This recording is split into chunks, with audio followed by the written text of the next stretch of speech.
nơiក្នុងវីដេអូមុនណាបងប្រុសម្នាក់គាត់ខមមិននៅក្នុងវីដេអូដែលខ្ញុំនិយាយថាពលករគាត់គួរតែទិញដីមិនមែនទិញដីទេគាត់គួរតែទិញផ្ទះឬក៏ទិញឡានទុកនៅស្រុកអត់ពលករដែលគាត់នៅលាវណាហើយគាត់ខមមិនថាអូក៏គិតច្រើនម៉េះជួយម៉ែឪហើយ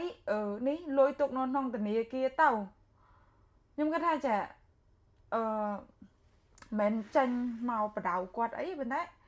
រឿងថាលុយមួយគិតត្រូវរៀងគិតច្រើនតិចទេដោយសារអីលុយអ្នកណាក៏ដឹងដែរថាស្រួលហ៎ពិបាកចាយមែនអត់ហើយធ្លាប់ឮពាក្យគេនិយាយថាចំណេះដឹងហិរញ្ញវត្ថុអត់អញ្ចឹងបានន័យថាអាជីវិតរបស់មនុស្សហ្នឹងណាគ្រប់សពបែបយ៉ាងហ្នឹងស្អីក៏ដោយក៏ទៀមទីឲ្យយើងរៀនដែរវាតម្រូវឲ្យយើងរៀនគ្រប់សពបែបយ៉ាងណារឿងនេះក៏រៀនរឿងនោះក៏រៀនដូចថារឿងចំណេះដឹងដែលយើងអាចរកលុយបានអញ្ចឹងយើងរៀនចុះហេតុអីក៏យើងរកលុយបានមកហើយយើងអត់ត្រូវមានចំណេះដឹងអត់ត្រូវគិតច្រើនរឿងលុយគ្រោះណាស់ណាលុយលុយអាចឲ្យមនុស្សរងរឿងបានលុយក៏អាចកំទេចឲ្យមនុស្សចង់កឲ្យបានដែរអាចឲ្យមនុស្សធ្លាក់ខ្លួនអីបានដែរអញ្ចឹងយើងត្រូវគិតឲ្យបានមែនតើហើយបើដូចពួកយើងជាពលករនេះអាណត្តិនៅកូរ៉េហ្នឹងតែ4ឆ្នាំ10ខែទេហើយលុយយើងរកមានកំណត់អញ្ចឹងបើយកមកយើងចាយឬក៏មិនថាចាយខ្ជិះខ្ជាអីណាយើងចំណាយទៅវាអត់ចំខ្ទង់ណាអ្នកនរគ្នាអត់ចំខ្ទង់អត់ត្រូវខ្ទង់ចំណាយដល់ពេលចាប់អាណត្តិ4ឆ្នាំ10ខែយើងទៅស្រុកវិញយើងច្បាស់ជាអត់សល់ហើយចាគិតឲ្យរៀងច្រើនបន្តិចចានេះខ្ញុំនិយាយនេះក្នុងលក្ខណៈក្នុងលក្ខខណ្ឌមួយរបស់ពលករចាពលករដែលគាត់នៅលីវដែលអីដូចខ្ញុំដែរពួកឯងខ្ញុំចែកម្លែកទៅនេះវាជាជ្រុងមួយរបស់ខ្ញុំជ្រុងមួយនៃការគិតរបស់ខ្ញុំហើយខ្ញុំនៅលីវចាចង់និយាយចឹងណាហើយបើពលករពួកខ្ញុំនេះអាឆាជីវិតរោករាក់រឿងលុយហ្នឹងច្រើនមែនតើមានរឿងច្រើនមែនតើមានរឿងមានព័ត៌មានល្បីនៅក្នុង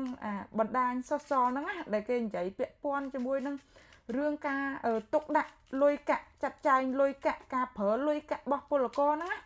ច្រើនមែនតើណាអ្នកនរគ្នាខ្ញុំគិតថាបងប្រុសហ្នឹងប្រហែលជាគាត់អត់ដែលតាមដានព័ត៌មានរបស់ពលករបែបម៉េចក៏អត់ដឹងចឹងហើយបាននិយាយគាត់ខមមិនចឹងណាតែបើ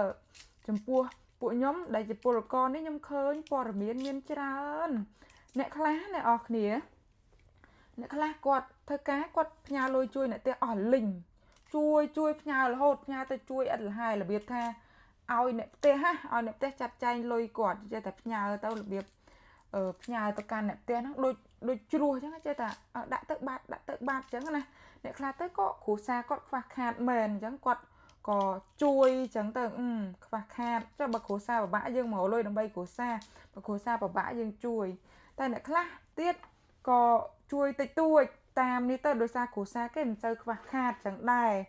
ចាខ្ញុំនិយាយនៅក្នុងលក្ខខណ្ឌដែលថាជួយហ្នឹងយើងគួរតែជួយគិតដល់អនាគតខ្លួនឯងដែរជួយក៏មានកម្រិតមួយនៅក្នុងការជួយដែរព្រោះយើងជាពលករយើងមករលុយដើម្បីគ្រួសារផងក៏ដើម្បីសាងអនាគតខ្លួនឯងពេលទៅស្រុកវិញផងអញ្ចឹងក៏យើងត្រូវចេះចាត់ចែងលុយហ្នឹងឲ្យបានច្បាស់មែនតើណាអត់អាចលុំបានទេចាតែលុំចងកចាឃើញព័ត៌មានទេចា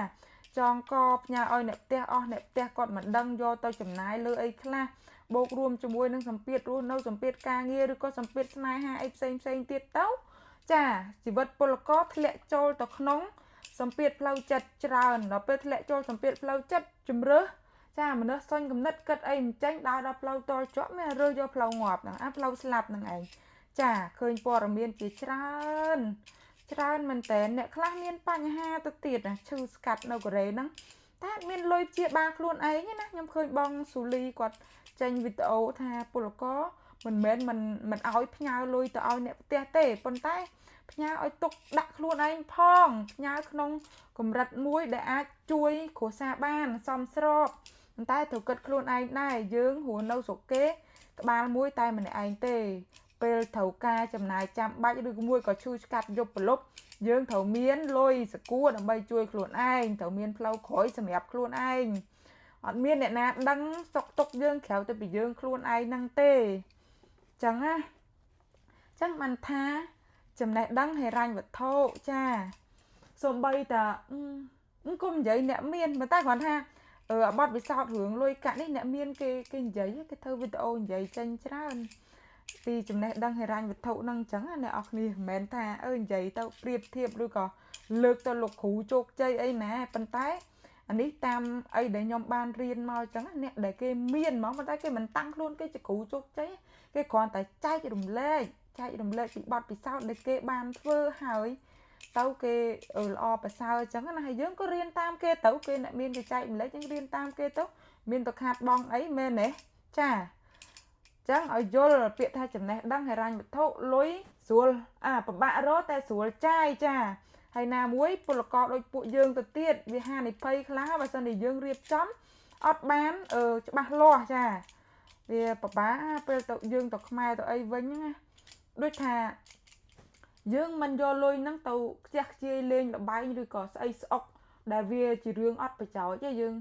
ងយកទៅទិញទ្រព្យរបស់ឯងពួកអស់ហ្នឹងវាជាអចលនៈទ្រព្យប៉ុន្តែ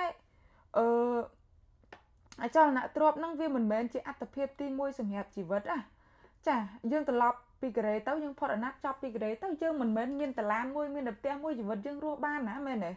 យើងមិនត្រូវការមានមុខរបរឬមួយក៏ធ្វើអីដែលជាខ្លួនឯងយើងមិនមែនចង់ត្រឡប់ទៅផ្ទះវិញដើម្បីទៅធ្វើការឲ្យគេទៀតណាមែនទេគ្រប់គ្នាទាំងគេទាំងខ្ញុំសិតតែចង់មានមុខរបរផ្ទាល់ខ្លួនមួយដែលអាចរកចំណូលឲ្យខ្លួនឯងច្បាស់លាស់ហើយបើយើងមកដវងអត្តភាពជីវិតរបស់យើងទៅទិញអចលនៈទ្រព្យអស់ហើយចោះពេលដែលយើងត្រឡប់ទៅវិញហ្នឹងយើងបានអីរស់ស៊ីយើងបានអីចិញ្ចឹមជីវិតបន្តហើយជីវិតយើងមិនអាចរស់នៅកូរ៉េហ្នឹងរហូតណាមែនទេចាអ្នកណាខ្លះដែលចង់រស់នៅកូរ៉េហ្នឹងយូរមានអ្នកខ្លះក៏ចង់មានអ្នកខ្លះក៏មិនសូវចង់ទេបើសួរភាគច្រើនទៅណាអ្នកដែលខ្ញុំស្គាល់សួរភាគច្រើននៅកូរ៉េពិបាកចង់នៅស្រុកវិញសិតតែចង់គ្រប់គ្នាចាអ្នកខ្លះទៅក៏ចង់នៅយូរណាក្នុងលក្ខខណ្ឌគេផ្សេងតែអ្នកខ្លះនោះក៏ចង់ត្រឡប់ទៅស្រុកវិញហើយស្ពានដែលអាចឲ្យយើងទៅរស់នៅស្រុកបានគឺយើងមានចំណូលនឹងទាំងខ្លួនឯងយើងដឹងថាប្រាក់ចំណូលរបស់យើងរកមកពីណាបានដើម្បីចិញ្ចឹមជីវិតរស់នៅស្រុកបានជុំគ្រួសារពុកម៉ែបងប្អូនបានចាអស់ហើយកកោឡកោប៉ុននិយាយរឿងចំណេះដឹងហិរញ្ញវត្ថុចារាជនីកកោចាសុំឈប់និយាយប៉ុននេះចាមានចការចូលចិត្តស្លោកកោជាខ្លាំងចាឲ្យហូបរាល់ថ្ងៃក៏ឃើញដែរអ្នកណាដែលអាចស្រឡាញ់រាជនីកកោបានតើតែចេះហូបកកោដោយរាជនីកកោឲ្យចេះឡកកោទៀតចាសូមអរគុណចានេះខ្ញុំចេះឡកកោឯណាចា